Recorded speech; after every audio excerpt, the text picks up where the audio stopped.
It's September 3rd, my 52nd birthday, a birthday unlike any other I've ever had, for all the wrong reasons. Because this birthday comes in the 7th month of a forced cohabitation. Not the good kind of forced cohabitation that comes with a worldwide pandemic. This is the other kind, the kind that comes in the midst of a very contentious separation, when there are two names on the mortgage and two very different ideas about how we got here in the first place and what the outcome is going to be.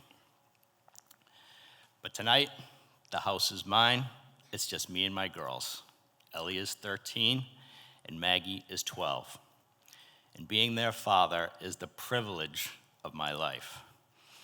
And as their father, all I want is for this whole ordeal to be over and for what has to be for them a real walking on eggshells existence to stop.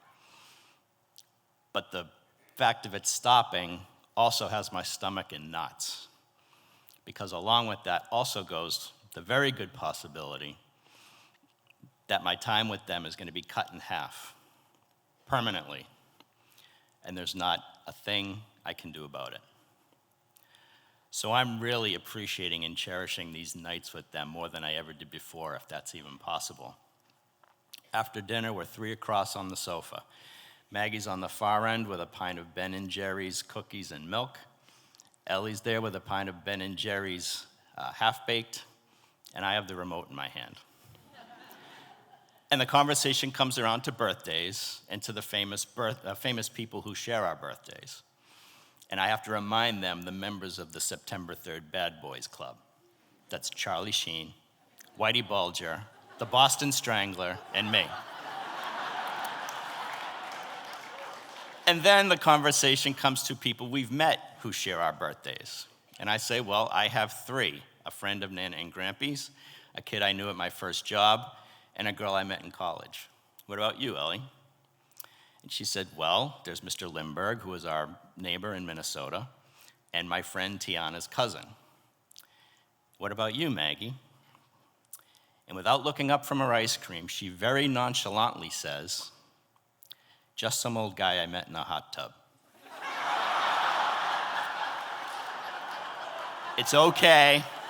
It's a perfectly innocent explanation for that. That doesn't make for a good story. But at this point, I have to tell you a little bit about Maggie. I fell into the trap of being the cocky new parent. I thought I had the whole fatherhood thing figured out with the first one. And from the moment she arrived and every day since, Maggie has bitch-slapped that notion out of me every single day. She's the type of kid who will say whatever's on her mind the minute it gets there. And she's taken it as her personal mission in life to make her father laugh. And I mean holding your sides, unable to breathe laugh. So when she mentions the old guy in the hot tub, I suspect she knows exactly what she's doing. A couple of hours later, they've gone to bed, and I'm still on the couch giggling about the whole thing. So I do what I usually do. I made it my Facebook status. And as I'm putting it in my phone, I remember that I did the same thing a couple months earlier, so I scroll back to it. And I'm reading it.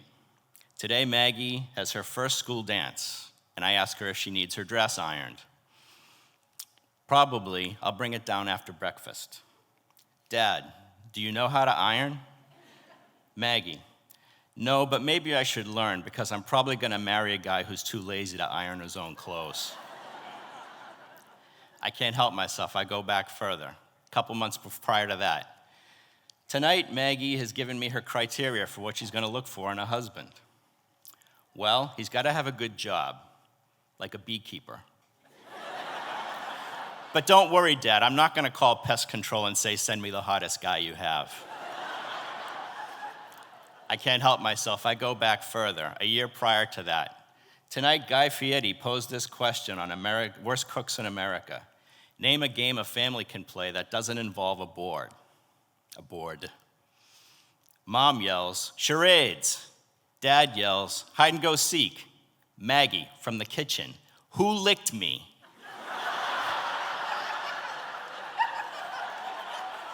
She's 12.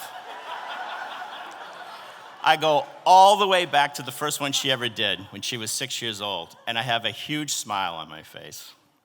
And I get an idea.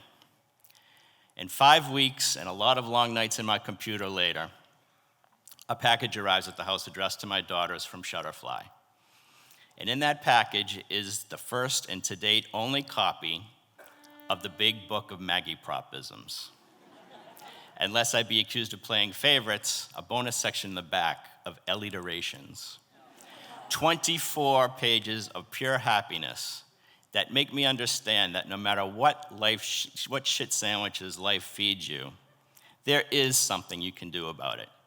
And it's something you choose to do, whether it's your job or the current political climate or the fact that I'm not going to be seeing my girls every day anymore. Keep the drama at arm's length as much as you can and focus on the people and the moments that bring you joy. I am a published author. If you look on Amazon long enough, you'll find me there. But in the grand scheme of things, that book is nothing. The Big Book of Maggie Propisms is my guide for life. Focus on the joy as frequently and as intently as you can. And thank you for listening.